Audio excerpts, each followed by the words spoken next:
დღე იყო ჩავარდნილი კლავიშებით და ღამე იმაზე უარესი. მეგონა სადღაც ისევ დამიცდიდი სულში შენაგუბი ჩასუნთქვებით, სიგარეტის კვამს თვალების წვა, ცოდნა არასწორი მოკიდები, ფოთლები ხეებს სვივა და ამ ზამთრის პირს ალბათ ჩავწვევი და გავცივდები. მერე სიცხიანი სიზმრისაგან დაღლილი არაფრისგან შევიშლები, ვიქნებით საცოდავნი მოწყინებით, მედუზები სანაპიროზე დაშლილები. მანქანის ფარები ვიტრინებზე ჩაცურდება და წვიმიან გზებს ვაკვირდები.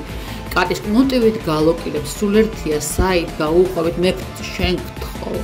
ამ ტკივილებს ამარიდო, ამიწი ესპეტაკი ზამთრის ხობა არ მინდა შენზე ვიყო აწყობილი როგორც ვიოლინოს საკვირველი ხმობა, მე ჩემი მელოდია მენატრება და მღვრიე ზღვებში ჩაყვინთვები. მუშაობენ ყველანი გაყიდვებზე ვიტრინები, ფარები და გზების გროვა. დღე არის ჩავარდნილი კლავიშივით და ღამე ამაზე უარეს ეს ქალაქი ასე აღიქმება გაყიდვები, მუსიკა, მანქანა და ბოღმა.